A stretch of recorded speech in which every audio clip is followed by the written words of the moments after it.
got Ryan Targac here on the program. What's up, Targo? Doing good. You all right? Doing all right. It's a different lifestyle, not playing anymore. Right. But that's life. Gotta move on. Yeah, well, so the guys that I've spoken to over the last week, it's kind of like, I want you to take me through your timeline, your emotions, because, like, you have a chance to win a national championship. It's right there, you know, and obviously we want to celebrate the amazing season that it was, the roller coaster afterwards, and what we think Aggie baseball future is going to look like. So just for you, just take me through your last 7 to 10 days. Yeah, I mean, first off, it's been crazy. I don't think I've been a part of a crazier week than what's happened. And, yeah, I still replay the last series in my head every single day. I know Mike came up here and said that he has trouble sleeping. I don't think I've gotten a good night's sleep since then. But just to go over that series, I mean, I think it was a well-played series between two great teams. I think just a few balls drop here and there. I think it's a different story. You know, like the last one against, or game 2, that last one where the ball just got caught right at the wall. I thought it was gone. Did you? I was hoping that maybe the wind shifted a little bit whenever I hit it. You know, hopefully the baseball gods were in my favor that day. But, I mean, it was 98 on the black inside, and, you know, I put my best swing on it. It just happened to go that far. But, like I said, I still beat myself up about that. I know some things could have played differently, but, you know, that's also baseball in itself. But, yeah, after that, I mean, just trying to soak in every moment with the guys, because that was my last time doing that, and I've told like the younger guys and stuff like that about, you just gotta cherish and soak in each moment because it goes by in a snap of a finger. But the timeline from whenever we got back, it just seemed like a blur. Yeah. And you know, I don't want to get too much into it, but you know, I found out over social media and from people telling me. Were you surprised when you found out? I was. Yeah. You know, I saw what everybody else saw about the press conference and things like that. You know, I had in my head, you know, there's no way stuff like that was going to happen. And us guys, we were even talking about, you know, how we thought all that stuff on social media and all the leaks. It was like, you know, that can't be true. But now you just can't trust what you see always on the internet and social media. But yeah, just looking back, just on like my career at A&M, I wanted to be an Aggie. Yeah. I got offered money out of high school to go to the draft. I declined it. I came here. Had a good sophomore year, played a little bit here and there my freshman year under a great coach, Childress. I've struggled a little bit the past 2 years, just had some things going on here and there, whether it be baseball or just life stuff. But I had got offered money after my junior year to go in the draft. I declined it because, you know, I wanted to be an Aggie. I wanted to get my ring. I wanted to get my degree. And I just wanted to pour every little bit that I could into this program and what it stood for, the university, just the guys, the 12th man, just because how important it was to me. And I know how important it is to others. But yeah, with that being said, I got told some things I got told that, you know, I didn't want to be here and I didn't care. Someone told you that? Someone told me that. Okay. And just didn't sit right with me. And it still doesn't sit right with me. Someone in the program? Yes. Okay. I think we can read between the lines on the... Yes. Yeah. And, I mean, I know that, I think some injuries happened. You know, things were not going our way going into the postseason. And I understand that, you know, coaches have to be hard on you. And I'm not saying that some things, like, you have to, or like people say that you're soft. Like, I get that some coaches are hard on you. That's just, you know, people are hard on you in life. I mean, that's life. But some things I feel like don't need to be said. And for someone to say that about me, that I don't care and I don't want to be here, I'm like, that's the exact opposite. Because I've given the circumstances, I think that I invested in every single one of my teammates in the first base coach's box, and I enjoyed my time being out there, being with the guys on first base, cracking jokes, making sure they're not getting backpicked, stuff like that, make sure they're getting the signs right. But yeah, that was it was hard for me to hear, but I was it this past year after you had already said a couple of times, like, I'm coming back, right? Like, you could have gone pro, you could have made some money, but it was so important for you to be a part of this university longer, get your degree, be a part of this team, and maybe win a national championship. Exactly. That's what you just said. I mean, that was pretty much all that I wanted, and to do it for this program and for this team. I wasn't even looking for individual goals or accomplishments, stuff like that. But yeah, just got to shake it off, brush it off, and just keep moving. So let me ask you this. Did anybody have your back during all that? Somebody put their arm around you like, dude, that's just not how it is? I think a team, just a team in general, we were like that. Yeah. I mean, of course, we all have our guys that we lean on, and I mean, mine was the upperclassmen. And we shared experiences. We've gone through adversity, not just this past year, but their years prior to their prior schools, and so we just kind of bonded over that shared adversity. But then we understand that the coaches, they share their knowledge. We go through practice, they teach us things, and then kind of when the season goes on, it's all on us. And so we just kind of took what we could from what they said, and then we just played Aggie baseball. Talking to Ryan Targac here on TexAgs Radio. Ryan, let's talk about the change. We've got a new head coach now, right? Michael Early is the guy.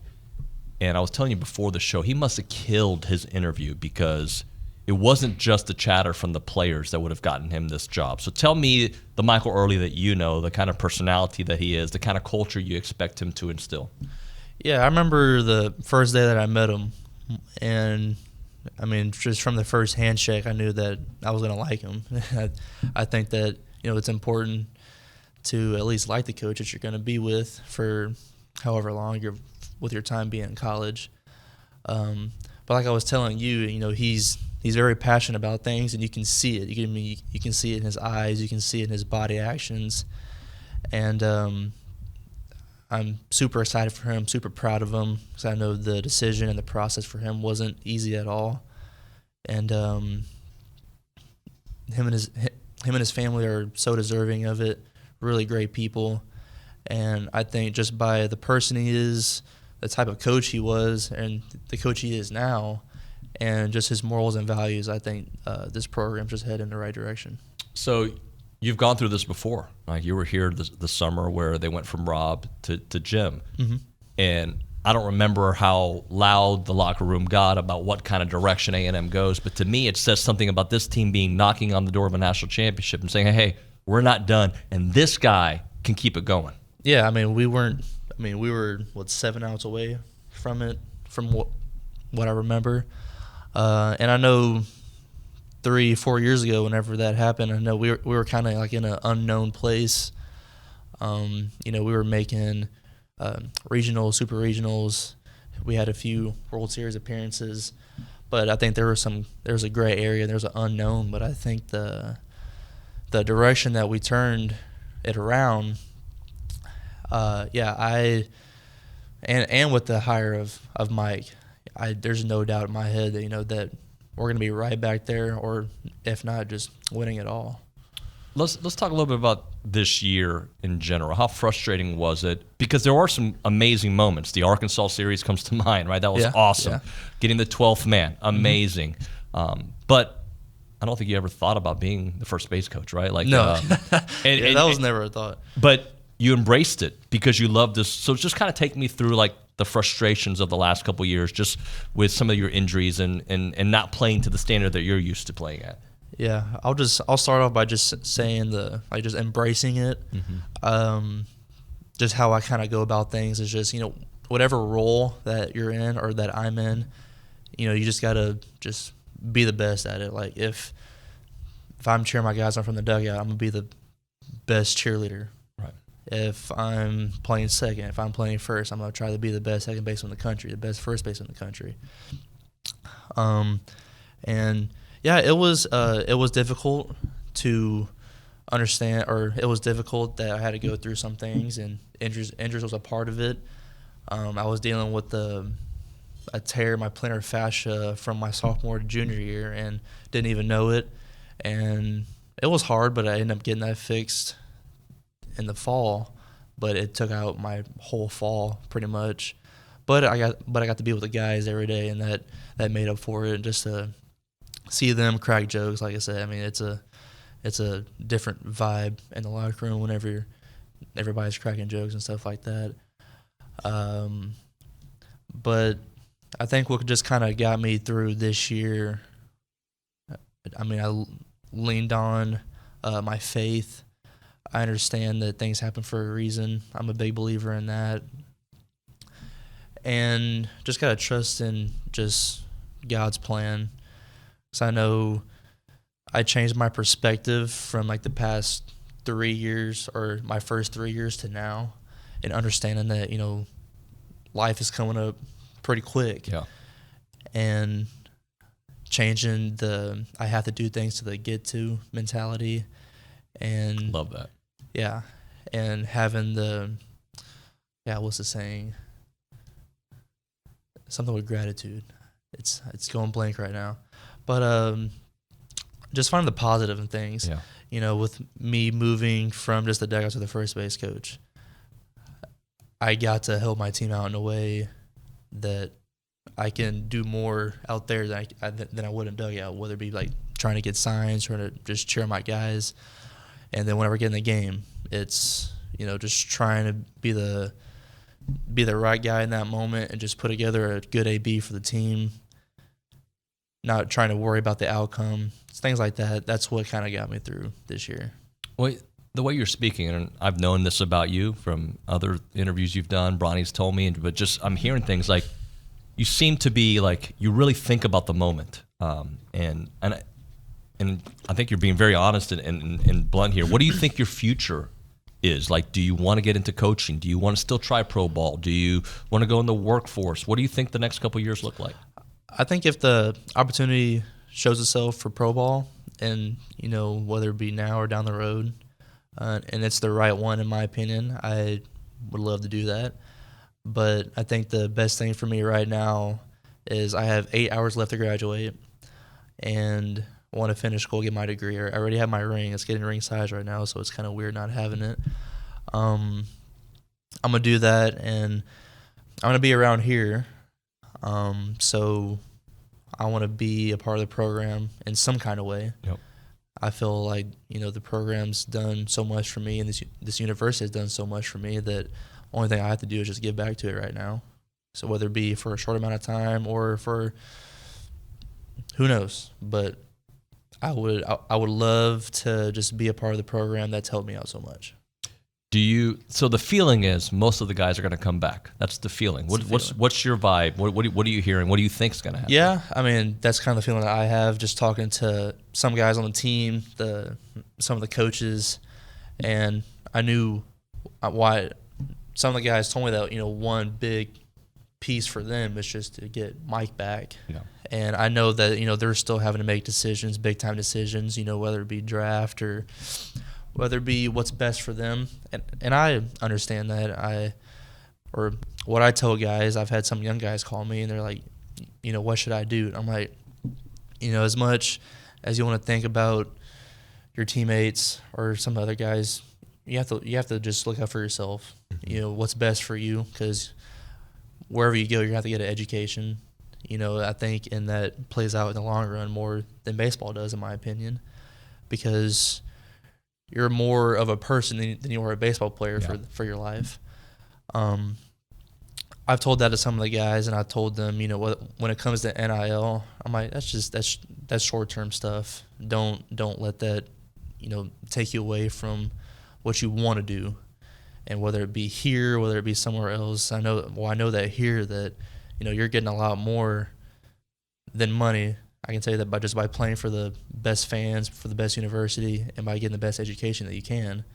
And so I've been telling those guys that just to look out for yourself in that direction. Aren't you an example of that too, Ryan? That like you recognize the value of being an Aggie, and people can say it, but you're kind of living it right now, and you know that your future is paved either way. If it's pro ball or you're going to get an amazing degree, and the Aggie network is going to take care of you. Oh yeah, and it's since I've been done playing since Monday of last week. It's been unreal. I mean, it was actually me and my girlfriend's 1 year anniversary on Sunday, and we went out to eat at Gringo's, and I had bought her a margarita, and I got myself a beer, and I had someone go buy me a beer for me. Oh, and, nice. And I look over across, and he's waving at me. I went and shook his hand, and it turns out that I knew his dad. Okay. His dad they're from Hallettsville, and so small world and small town stuff. And I've gotten recognized just being like in a HEB, fast food, whatever it be. And also in Omaha, and I'm walking down the street, going to eat with my family, and I'll have people come up to me, shake my hand. They see the ring, but the Aggie Network, like you said, it's one thing to say and see, but it's another thing to be a part of and actually understand it. And now that I kind of understand it, I haven't gotten there yet, but I think I am getting there. But it's second to none. Yeah.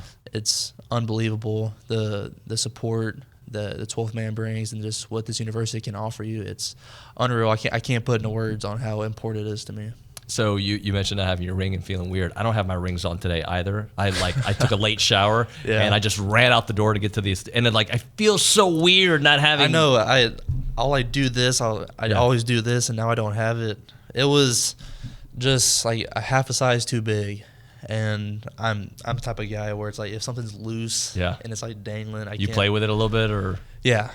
So I got a little more snug, but I can still get it off, whether it be just twist it, or I probably have to get like some lotion or something. But yeah, I don't like it to where I can shake it a little bit and it falls off. But I'm glad I got that done. Hey, I want to ask you another thing about first base, because I would think there's a lot of pressure. Like baseball pressure, you're probably used to, but knowing that whatever you tell the guy at first, and was that a learning process for you, like to make sure you did it the way the coaching staff wanted you to do it, and make sure that you took care of your guys? I know the first game that I was at Ole Miss, and I remember I went out there for the first time, and I was terrified. I was questioning whether if I knew the signs, and I've known him for 3 years, and whenever I'm on base and when they're giving signs, I'm like, oh yeah, like it's that. And whenever I'm at first base, I'm like, did he touch that? And I was questioning myself, but I just had to trust myself that I knew him. And I mean, what I did with the guys, I mean, they would rather have me tell them than trust what their eyes saw. Right. And so I would have, if I pushed them, it's like, hey, like you're going. If I'm pulling them back a little bit, you're not going. It's pretty simple. And then if something else happened, I would just get in their ear and tell them what's on. Yeah, it was definitely a change. Looking back on it, I would 100% be playing, but I know that things happen. But if there's any way that I can help contribute to the team, and in any way, I was all for it. And it was Mike that had brought the idea up to me at Ole Miss, and he's like, "Hey, we've been thinking about this for a while. Me being in the dugout, being with the guys, because he was never in the dugout, and he was our hitting coach." And it's not like he was like, I mean, him being in the dugout, it's not going to make us hit better, hearsay, but I think him just going through a plan with us before the at-bat, I think that kind of helps our mindset. Sure. So I know even the at-bat in Game 2 against Tennessee, the one that we just talked about, before I was putting on my batting gloves, I asked Mike, I'm like, hey, what we got? He's like, fastball this. I'm like, okay, that's all I need to know. and then I got 6 straight heaters. Yeah. Unfortunately, it didn't land my way, but I think I put a good swing on it. But yeah, like I said, if there's any way that I can help out, I was happy to do it. How interesting did this rivalry with Texas just get? Because it was already nuclear, right? But like, your coach goes there, like it just adds another layer. Yeah, I know I learned about the rival. I mean, I always knew it was a thing, but coming here, I understood it a little bit more. And since they joined the SEC and OU, I mean, I think it's good for the conference. We're expanding. I think it should be interesting about how this layout's going to be. But yeah, definitely with the situation and what happened, I think that that blood's going to run a little bit thicker. Yeah. I want to close out with you. We only got a few more minutes with Coach Early, and what kind of culture you think he's going to establish. Because he seems to me, in my limited time knowing him, like I'm sure he's got a fiery side, but he seems like, I don't know, kind of understanding of moments. Is that kind of how your take of it? He's a very understanding guy, and I think that's kind of why we kind of stick to him, and we enjoyed being around him. The current players and former players, that he does have that fiery side. We've seen it. He gets. If someone's chirping him, he'll let them know. Dude's jacked. Oh yeah, he lives in the weight room, and he loves that. But I think as far as the culture, I don't see the culture changing, because I think our culture was just the foundation of what this university's standards and core values are. As far as Relis, I don't really see that changing, because I know that he was a big part of that too. I do see probably maybe a little more freedom as far as just getting the feel for things. Mm-hmm. He's very open to ideas, and he's willing to listen to what they have to say, what works for the player. So I think that'll be a big thing for the current guys and guys coming in. And for the guys coming in, that's what I loved about him, was that it wasn't like he would say his philosophy, he would say his stuff, but then he would also have our input. Yeah. Like, whether it be swing mechanics, whether it be stuff in the field, whether it be stuff like a mindset, approach, he would always listen to us and kind of give his feedback, not about what he would do. It was like his feedback, and then we would kind of take what he said and what we're doing and kind of mix them together. That's what I loved about him, was just his understanding and his feel. So you said earlier that the feel is most of the guys will come back. They obviously got to evaluate their situation. That being said, those guys that do come back, do you feel like, this is a sports cliche, but unfinished business? This team feels like, if the right guys come back, we're going to be right back in Omaha with a chance to win it again. I believe that. I know it's a newer staff, except maybe a couple guys. But if we're bringing back most of the lineup, most of the guys, most of the pitching staff, with a few more good guys, I can see them dogpiling in the middle of the nation. I don't see it as a rebuilding year. I don't see that at all. I know we've heard that with some years, and the years that we say it's a rebuilding year, I think we've been in Omaha those years. So I definitely don't see that. But yeah, I'm excited to watch them now, not get to be a part of it. We'll see what happens, but I'm just excited for them. Hey, do me a favor. Next time you talk to Jace, I'm sure he doesn't know this at all, but just maybe tell him that he might become the all-time home run leader at Texas A&M, and maybe can help win a national championship, and what that could do for his. If you see him on accident, if you text him 5 seconds from now, let him know. The amount of times that I've gotten told that is unreal, so I can only imagine what he's heard. Yeah. So. And by the way, Gavin's not that far behind either. Yeah, no kidding. No kidding. Ryan, thank you so much, buddy. Appreciate you.